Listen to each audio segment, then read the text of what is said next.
So this is the first video after the challenge is finished. So just to recap a few things, the challenge is over. If you've not seen the episodes, jump back, go see them. If you have, what we've done is we've made the accounts up to £300 each.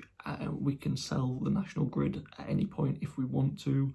You guys can still sign up and get a free share. That's still open. Yeah, we're basically just going to carry it on for a little bit, just until we can start going out a bit more, so we can start doing some more challenges. So this is my first update since winning the Idiot Trading Challenge. I'm over the moon, to be honest. I did think when Tom had that horrendous week, I couldn't lose it, but there's always a little bit of doubt in my mind. And as I've always said throughout this process, what goes down, you can have the same going up, or if you go up, you can go down exactly the same. So there was every chance I could have a bad week and he could have a good week. But overall, I'm so happy to have won the Idiot Trading Challenge and have the bragging rights going forward.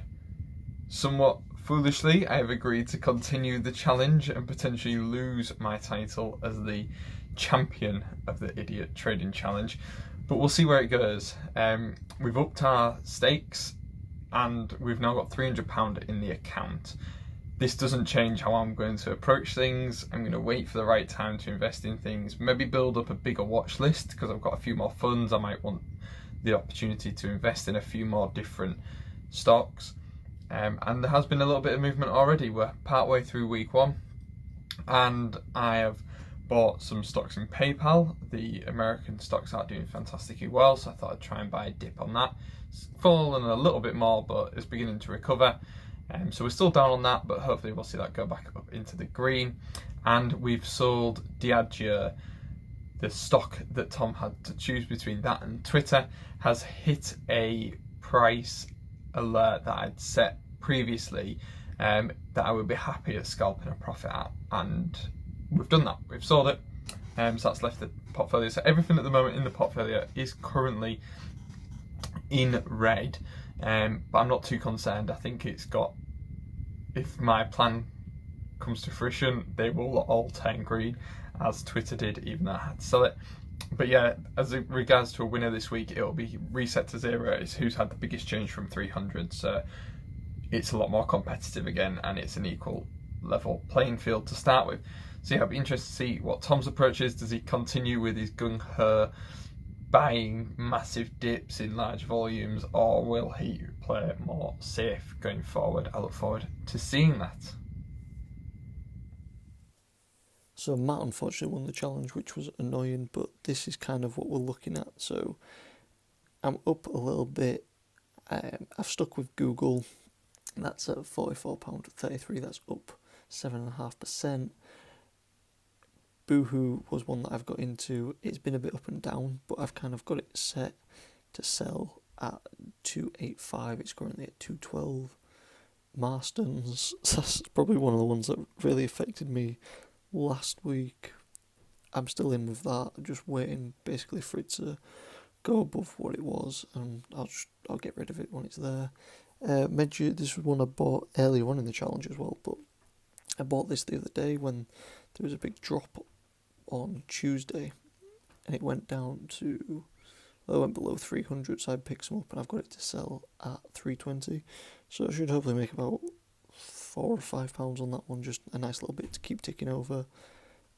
Next, this is up a little bit. I do have this to sell at a certain point. I think it's about 6,500. It's currently at 5,000, so there's a fair bit for it to grow there. Royal Bank of Scotland's still there, up 6.8%, and Tesla's still up 17%. So that one's still looking fairly good for me. So it's been a pretty average week for me, really. Down a little bit officially, but really just about the same level. We started with £300 each, and I'm on about 298.9 something, so pretty much 299. So really not down much at all. So Tom's going to have to have had a positive week, I think, to actually beat me. In terms of my account, not much has changed really. Obviously, I told you back in the midweek update that I'd bought PayPal, and it had gone down, but that's starting to pay off. It's edged into profit a little bit, as I expected it to do so. And since then, I've also bought Amazon, which is doing quite well actually. We bought it at 2947 and it's up at 2961. So the American stocks are starting to recover a little bit, which might be something I'd look into a bit more over the weekend. Obviously we've got the catch up with Tom, so it might influence how I approach things. But really, just more research, checking on a few more stocks, possibly look at some of the American stocks because of that upward trend I think we're going to start hitting again. But really, all the British stocks are letting me down a bit in red.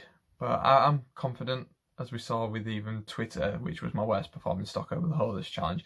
Although I was forced to sell it, did do well in the end. So I'm quite confident with my stock picks and how I'm doing with that.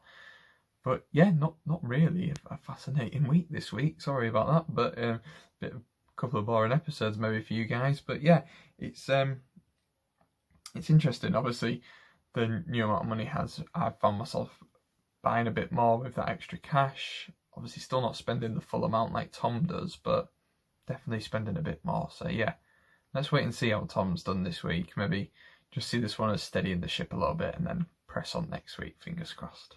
Thanks for watching another episode. Hope you guys enjoyed. Remember, if you guys really want to help me out, there's going to be a link down below. Right there, you can sign up to Trading 212, get yourself a free share, and I'll also get a free share. Thanks for watching.